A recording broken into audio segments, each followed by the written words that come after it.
이 세상을 살아가면서 우리가 걱정과 염려, 고민을 하지 않을 수가 없습니다. 늘 항상 우리 뒤를 따라다니는 것이 바로 이러한 걱정과 염려죠. 오늘 예레미야에게 임한 하나님의 말씀 1절에서 뭐라고 말씀하고 있냐면, 네리야의 아들 바룩이 예레미야가 불러주는 대로 이 모든 말을 책에 기록하니라. 자, 오늘 이 본문에 등장하는 사람은 바룩이라고 하는 인물입니다. 오늘 한 사람이 또 나오게 되는데, 여러 번 예레미야서에 등장하는 인물이죠.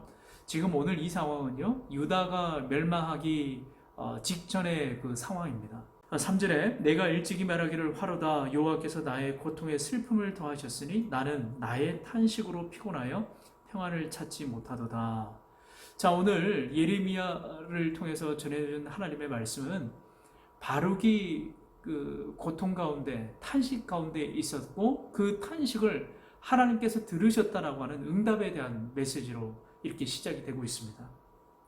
자, 바룩이 왜 이렇게 고통과 염려, 불안으로 지새우고 있었던 걸까요? 왜 그 마음 가운데 탄식이 있었을까요?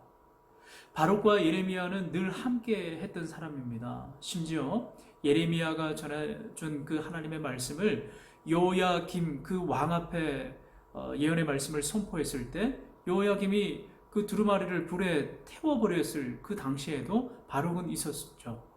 자, 임박한 하나님의 그 예언의 말씀, 유다가 망하고 온 나라가 지금 하나님의 그 엄중한 그 심판에 다 망하게 되었습니다. 휩쓸리게 되었습니다. 다 뽑히게 되었고 다 무너지게 되는 그런 상황 속에서 바룩의 그 마음은 어땠을까요? 정말 비참하고 큰 고통과 슬픔에 갇혀 있었을 것입니다. 아마 예레미야와 같은 심정이었을 거예요. 또 더군다나 이 바룩은 뭔가 자기가 서기관으로서의 역할뿐만 아니라 보다 더 큰 자신의 어떤 꿈과 비전을 향해서 달려가고 싶은 그런 마음도 분명히 있었을 것입니다. 그래서 이 바룩은 자신의 처지를 굉장히 비관하고 있어요. 내가 어떻게 이렇게 되었을까? 앞으로 하나님께서 이 나라를 치려고 하시는데 이제 나의 미래는 어떻게 될까? 나는 이제 내 모든 꿈과 그 모든 것들을 포기해야 되는 그런 상황이겠구나. 뭔가 열심히 해도 할 수가 없는 그런 상황이죠. 미래가 보장이 되지 않으니까 말이에요. 자, 4절에 그래서 하나님께서 또 이렇게 말씀하십니다. 너는 그에게 이르라. 여호와께서 이와 같이 말씀하시기를 보라. 나는 내가 세운 것을 헐기도 하며 내가 심은 것을 뽑기도 하나니 온 땅에 그리하겠거늘. 아멘. 오늘 이 말씀은 예레미야서를 통해서 거듭하시는 하나님의 그 말씀, 하나님이 모든 것을 주도하고 계시고 또 주관하고 계시다고 하는 말씀입니다. 하나님은 이 세계를 다 창조하셨을 뿐만 아니라 관리하시고 운행하시고 섭리하시는 능력의 하나님이시죠. 모든 것을 파괴하실 수도 있고 세우실 수도 있고 회복의 주권도 하나님의 그 권한 안에 있다라고 하는 거예요.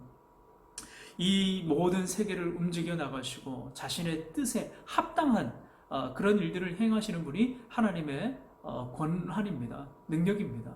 그 하나님의 전지전능하신 주권을 지금 말씀하고 있는 거예요. 그래서 5절에 이렇게 말씀하시죠. 내가 너를 위하여 큰 일을 찾느냐? 그것을 찾지 말라. 여러분, 이게 무슨 말일까요?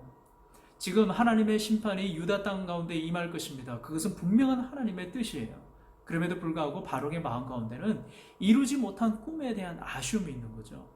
미래에 자기가 뭔가 계획을 하고 뭔가 비전, 야망을 위해서 열심히 달려가고 있는데 하나님의 임박한 심판 때문에 자기의 꿈이 포기되어지고 꺾여지는 그런 상황 가운데 있게 된 것입니다.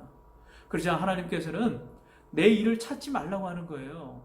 하나님의 관심은 거기에 있지 않다라고 하는 거죠. 하나님과 반대되는 너의 야망과 꿈을 쫓는 것보다 하나님의 뜻에 집중하고 내게 맡겨진 그 사명에 포커스를 맞추라고 지금 말씀하시는 겁니다. 사랑하는 우리 청년 여러분, 하나님의 뜻에 반대되는 일에 우리가 설 때가 있습니다. 하나님과의 반대의 길을 걸어갈 때가 많이 있다고 하는 거죠. 여러분, 하나님의 뜻을 거스르는 그 일을 우리는 멈추어서야 됩니다. 하나님의 일에 우리가 관심을 가져야 되고요. 우리가 인생을 살아가면서 하나님을 만나야 합니다. 하나님에 대해서 생각하고 묵상하고 주님의 뜻이 어디 있는지 그것을 찾기 위해서 주님을 만나야 한다라고 하는 거죠. 그러면서 오늘 하나님께서 다시 말씀하십니다. 내가 모든 육체에 재난을 내리리라. 그러나 내가 가는 모든 곳에서는 내가 너에게 내 생명을 노량물 주듯 하리라. 여호와의 말씀이니라. 자, 오늘 말씀에 바룩이 탄식합니다. 그러나 하나님께서 응답해 주세요. 그 탄식과 고통, 염려와 고민으로 가득 차 있는 바룩에게 하나님의 직접 임하셔서 그 탄식을 주님께서는 다시 뭘로 바꿔주시는 거예요? 하나님께서 구원을 보장해 주시고 계세요. 헛된 야망과 꿈을 내려놓고 하나님의 일에 관심을 가지고 거기에 뜻을 맞추라고 말씀하십니다. 그것이 더 큰 일이라고 말씀하시는 거죠. 사랑하는 우리 청년 여러분, 우리에게 주시는 이 하나님의 놀라우신 말씀, 우리의 생명, 우리의 미래, 우리의 비전, 우리의 모든 미래, 그 다가올 그 장차, 그 모든 일 하나님께서 책임져 주신다고 하는 그 말씀이라고 하는 거예요. 그렇기 때문에 우리는 우리의 일에 갇혀 있는 것이 아니라 하나님의 일에 관심을 가지시고 하나님께서 나의 삶을 통해서 어떤 뜻을 나타내실지에 거기에 관심과 포커스를 맞추고 주님이 우리의 책임지시고 우리의 안전한 피난처 되시는 우리의 보장 되시는 하나님이심을 굳건하게 믿는 사랑하는 우리 모든 청년들이 되시길 주님의 이름으로 축원합니다.